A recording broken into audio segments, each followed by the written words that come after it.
All right, let's start out here with the quarterbacks here. Talking about Gino Smith against this Commanders defense that ranks 31st against opposing quarterbacks. Gino Smith is ready for a get-back type of game this week. Taking on a Commanders defense who no longer have pass rushers Sweat and Chase.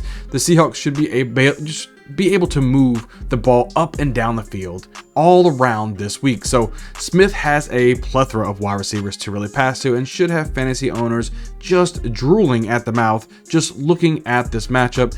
I see Smith putting up big numbers in this one. Get him in your lineups. Next quarterback I'm going to talk about here is Jared Goff going against this Chargers defense that ranks 30th against opposing quarterbacks. Goff is such a consistent quarterback who has the pleasure of going up against this cupcake type of pass defense after their bye week. So the Lions offense should be recharged and ready to go. So look for Goff and Amon-Ra combo really to go silly this week. The Chargers defense will have a difficult time keeping pace with Goff and this offense. Goff is an easy plug and play for me in week 10. Next guy I'm going to talk about here is Will Levis going against that Bucs defense that ranks 29th against opposing quarterbacks. Will Levis gets the starting nod ahead of Ryan Tannehill, and I think that he's going to be able to capitalize against this Bucs defense who just let CJ Stroud completely shred them last week. Levis has completely locked into DeAndre Hopkins, and that really isn't a bad thing. Levis should be able to continue just to use his arm strength to push the ball down the field and to come up with some nice chunk yardage against this vulnerable defense. All right, at the running back position, I'm going to go here and say Jon Robinson against the Cardinals defense that ranks 30th against opposing running backs.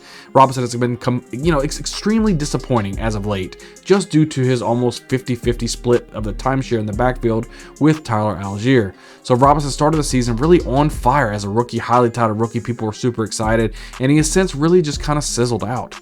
I think that this week you start to see Robinson start to shine again. So Robinson going against a very opportunistic defense, as I can finally see everyone's first round pick.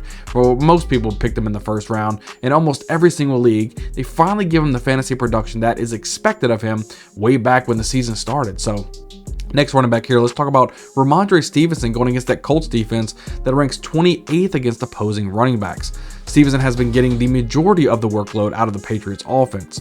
The problem lately is that the majority of the workload only amounts to about 10 or less carries a game. So this is a week I can see Stevenson reach maybe even that 15 plus touches, which should give him a very nice outing this week. Stevenson is another running back who was drafted a bit higher this season and has had fantasy owners really kind of just scratching their head wondering what's going on. So this is a week that I can see fantasy owners getting rewarded for hanging on to Stevenson. Get this guy in your lineup. Now the last running back I'm going to talk about here today is Joe Mixon taking on that Texans defense that ranks 23rd against opposing running backs.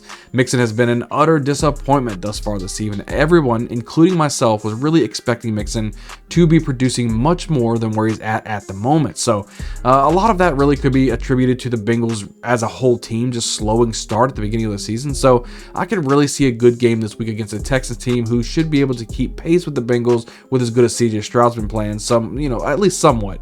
I think the Bengals are going to really try to establish the run game this week to keep Stroud and that Texans offense on the sideline. I think Mixon is a good play this week. Let's move over to the wide receiver positions. First guy I'm going to talk about here is Jackson Smith-Njigba taking on that Commanders defense that ranks 30th against opposing wide receivers.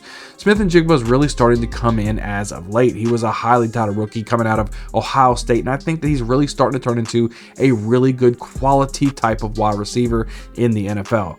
This week, the Seahawks are facing pretty much a depleted Commanders defense, as I stated earlier in the video. Now, this one could really get out of hand early, which could lead for plenty of opportunities for Smith-Njigba to shine. The route running and his hands are remarkable and should be able to establish a solid fantasy outing this week. As of the recording of this video, though, Smith-Njigba is dealing with a hip injury, so just make sure you check the injury report Sunday morning just to ensure that he is active. Next wide receiver we're talking about here is Jaden Reed going against that Steelers defense that ranks 28th against the opposing wide receivers. So Reed is a wide receiver that I really like this week. Now, this Packers offense isn't very consistent, I'd say, as far as fantasy producers go. One week it may be Watson, then it may be Dubes, then it may be Musgrave, and then it's Reed. So at the end of the day, it's really a crapshoot. But Reed is someone that I really like in this receiving corps. Against this Steelers defense, Reed has a chance of a solid stat line. I expect him to get more than 3 targets that he received last week. Reed is a start for me in week 10. Last wide receiver I'm going to talk about here today is Christian Kirk going against that 49ers defense that ranks 27th against opposing wide receivers. I really love Kirk's potential here against this 49ers defense. The 49ers pass rush is really dominant, right? So the Jaguars are going to need to have a lot of those quick passes, especially probably to the slot wide receiver. This is where Kirk comes in. I see Kirk being heavily evolved just due to the amount of pressure that Lawrence will be under. So the one area that can be attacked for the 49ers is their secondary. I say start Kirk this week. You might be happy that you did. Now let's move over to the tight end position. First guy we're talking about here is Dalton Schultz taking on that Bengals defense that ranks 29th against opposing tight ends. So I really like Dalton Schultz this week. Last week we all saw Schultz really just explode for 10 receptions, 130 yards, and a touchdown. That was on 11 targets, and I think there's a strong possibility that he repeats that type of performance this week against this terrible Bengals defense.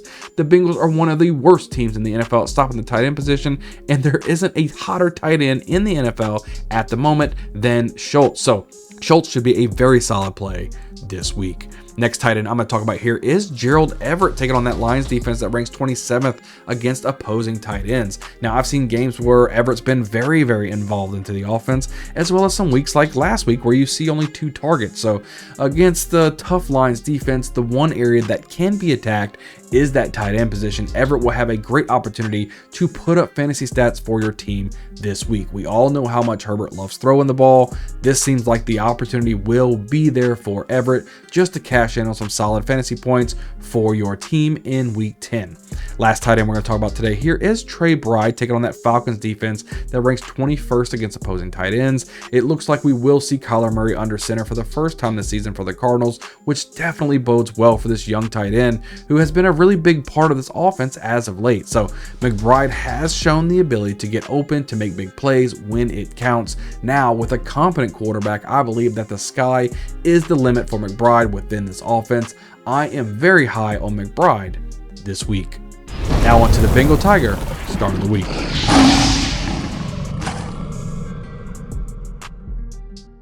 The Bengal Tiger start of the week is tight end Dalton Kincaid. Kincaid going against a Broncos defense that ranks 31st against opposing tight ends. Kincaid is starting to really explode for the Bills offense. He's getting hyper targeted by Josh Allen.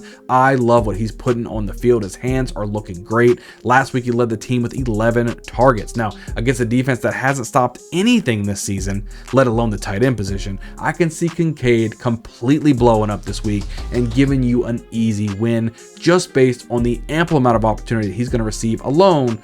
That makes Kincaid easily the Bengal Tiger start of the week.